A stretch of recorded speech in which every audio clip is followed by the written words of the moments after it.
Welcome to the Cook Who Can't Eat podcast, where we're making food, family, and life a little easier, one bite at a time. Hello, my friend. I'm so glad that you're here. We need to talk about something, but I'm a little worried that you're not going to be open to the topic of conversation. It will likely require you to fight your instinct, have a visceral reaction, and just go away or turn me off. But it's not what you think. And this isn't one of those, it's not what you think that you get if you catch your boyfriend cheating or a vape pen in your kid's backpack. This is a real, honest, it's not what you think. Since I'm asking you to trust me, I'm going to trust you. So here we go. We need to talk about holiday cooking, but it's not what you think. Stick with me and I will prove it. I love holidays. I always have. When done right, they're an opportunity to focus on what really matters. I especially love the winter holidays. There's just something innately cozy about shorter days and twinkle lights being on longer, blankets everywhere, everyone just kind of spending time in a warm house while it's nice and chilly outside. It's also the time when crazy home cooks like me are excited to make everyone's favorite holiday and comfort foods. When you're little, the holidays seem so magical. When you're an adult, especially a parent, holidays are making magic, and that's exhausting. We all have an ideal or a fantasy of what we wish our holidays would look like or could look like.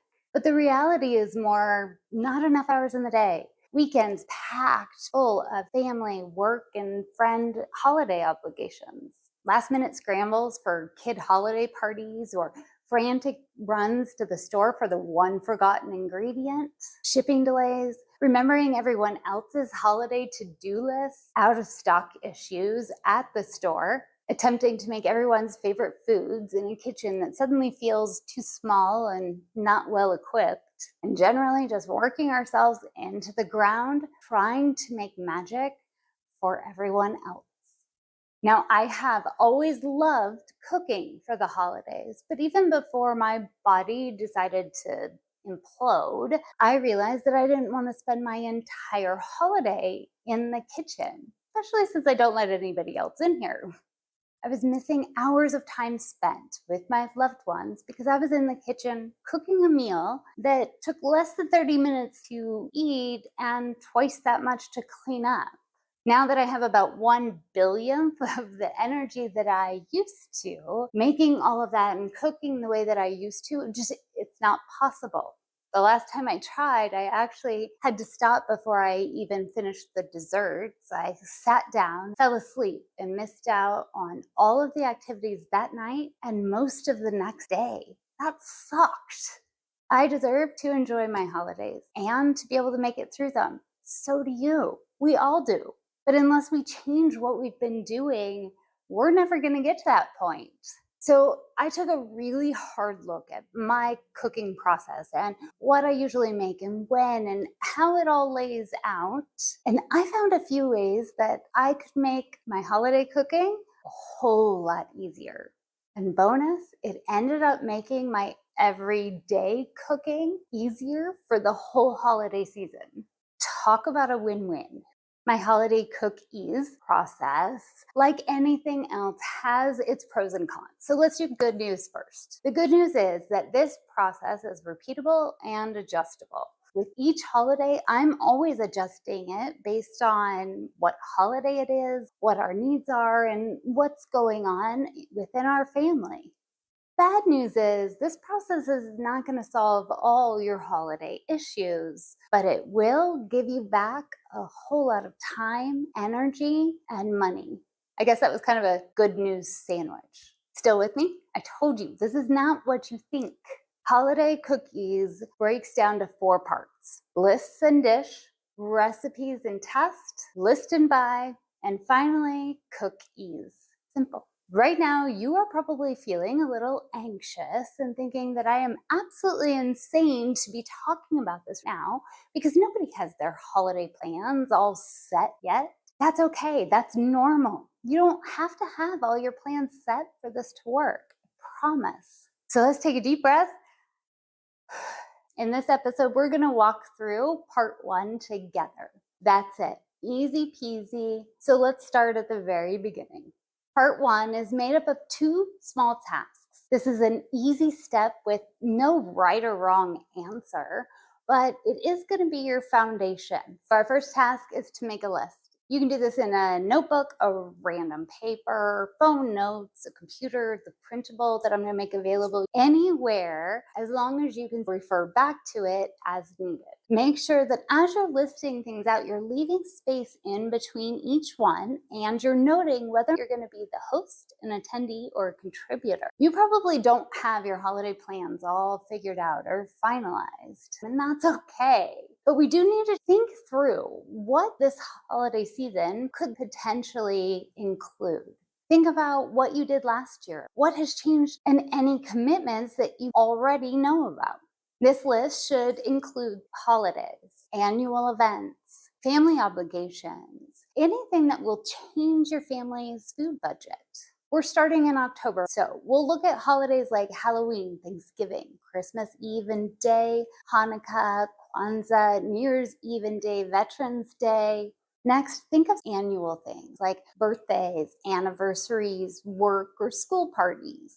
Finally, add events that could change your family's food budget, like going on vacation, or having family in town, or your kids being out of school. Each person's list will and should look a little different, and it's also likely to change year after year. Mine does. If you're watching, you can actually see how I'm doing my list this year. The second task in part 1 is to add dishes or foods that you may want at each of your events. On my list, under Halloween, we're not having people over, so I'm going to add turkey chili and cornbread. For Thanksgiving, I'm including turkey stuffing, mac and cheese, mashed potatoes, green bean casserole, pumpkin pie, standard things that we always have for our Thanksgiving meal. When you look at some of the more general topics or events, things like family or friends coming into town, I like to add any meals that are very easy for me to make in bulk, chicken pot pie or salmon. The goal is to get an overview that will help you set your food budget and plan ahead. That is it for part 1. Easy, straightforward, and now it's out of your brain and you can refer back to a little later. Congratulate yourself and take a break. Part 2 of Holiday CookEase is also made up of 2 tasks, recipes and testing. I'm going to walk you through each one on social and YouTube shorts rather than a podcast episode. So make sure you're following Well Blended Life on all of the social channels so you don't miss any of this information. There are 4 parts to Holiday CookEase, and since I'm already sharing all my cookies secrets with you, I figure I might as well share the other tips and ideas that have helped me make it through and survive the holiday season. Things like how to communicate your needs and boundaries, what to do with leftovers, not just from the meals, but also those weird kind of party leftovers, hosting tips, chronic illness, holiday survival, and even how to make the holiday CookEase process make your daily cooking a lot easier through the whole holiday season. I know it probably seems like there's a lot of information, and there kind of is, but we're going to do it together, step by step, one bite at a time, because I want you to feel the freedom that comes from enjoying your holidays out of the kitchen. Thank you for being here, my friend. I am so glad that we're doing this together this year. Don't leave yet. That first amazing bonus is coming up next.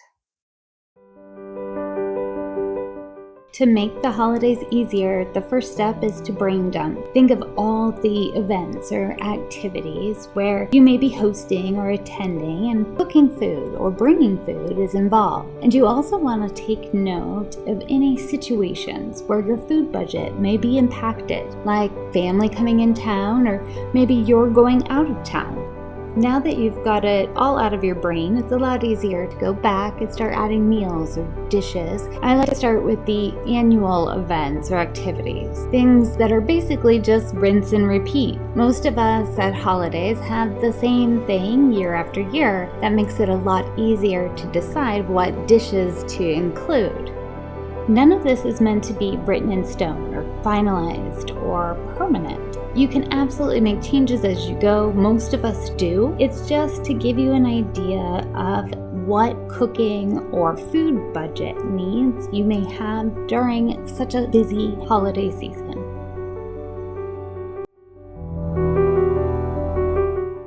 You hear this all the time, and it's a cliche for a reason. People are in your life for a reason, a season, or a lifetime.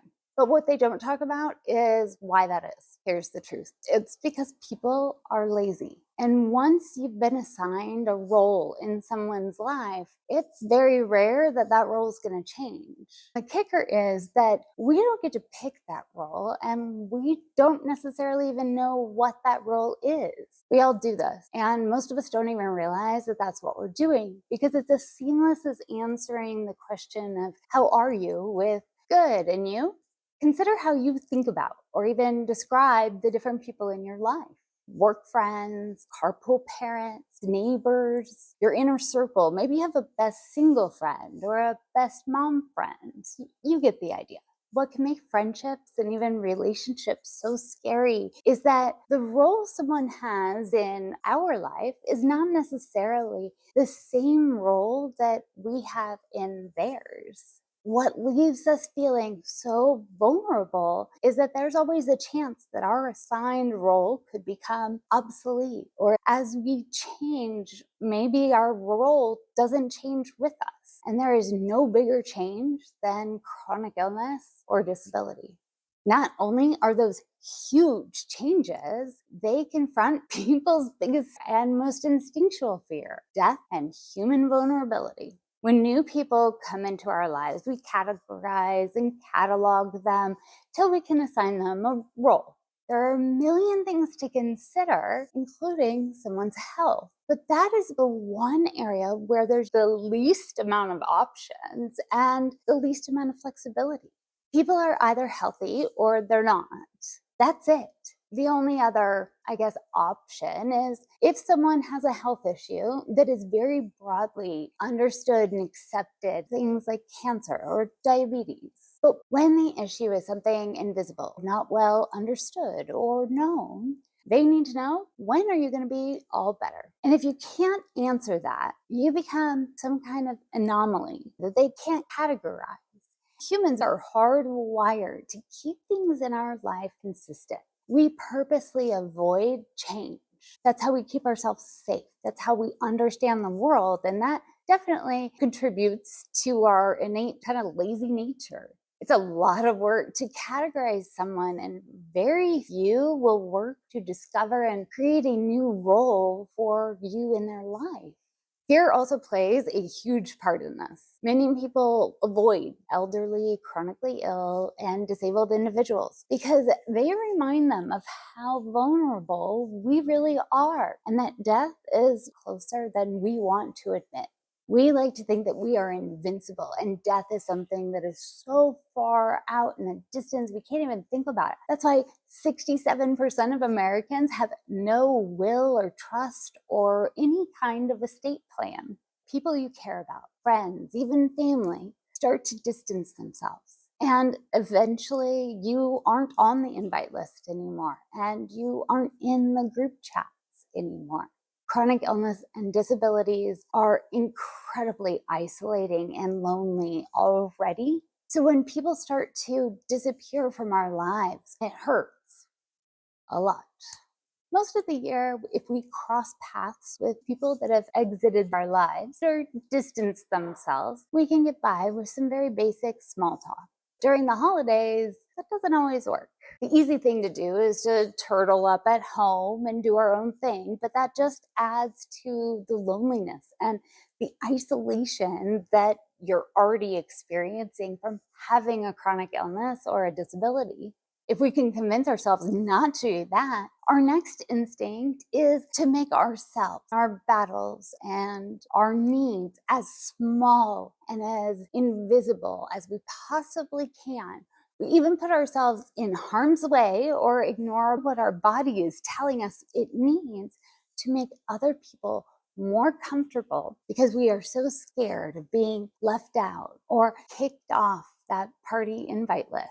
This only brings pain, worsening symptoms, serious health risks, and honestly, a lot of resentment. It really sucks. But we have to remember that we don't understand what's happening to us, and it's happening to us, rather than leaving them questioning what to do or how to take us into consideration, and to give us the chance to enjoy these events without harming ourselves or putting ourselves in a medically risky situation. I like to proactively communicate my needs and boundaries for the upcoming season. Here's how I do it. First, I make a list of holiday activities and events and parties, all those things that usually fill up your calendar during the holiday season. Second, I set my boundaries and my needs. I really have to stop and think, okay, what can my body handle? I think about things like, how late am I willing to stay out? How far will I travel? What are my mobility preferences and capabilities? Are there temperature concerns or inclement weather? You get the idea. How can I make any event easier and more enjoyable given my current capabilities? Next, I go back to my list of activities and events, and I get real honest about what I will and will not attempt to attend. Be brutally honest with yourself and focus on what matters most. Finally, for the things that I do want to attend, the things that really matter to me, I reach out to the host or the attendees if I'm hosting, and I share any accommodations I may need or any boundaries that should be communicated. For me, this can include not sitting at the table while everyone eats, or stepping away quietly to rest for a few minutes, either somewhere in the home or even out in our car. What time I will probably be ducking out, or what kind of contributions I am able to make to any party or potluck. And most of the time, I also make my health an off limit topic of conversation. While the general message stays the same, there are some changes that have to be made depending on who you're reaching out to. Here are a few examples of messages that I've used. Feel free to use these as a guide or even just fill in the blanks to create your own messages. Remember, you deserve to enjoy your holidays too, even if that means setting boundaries and asking for the things that you need.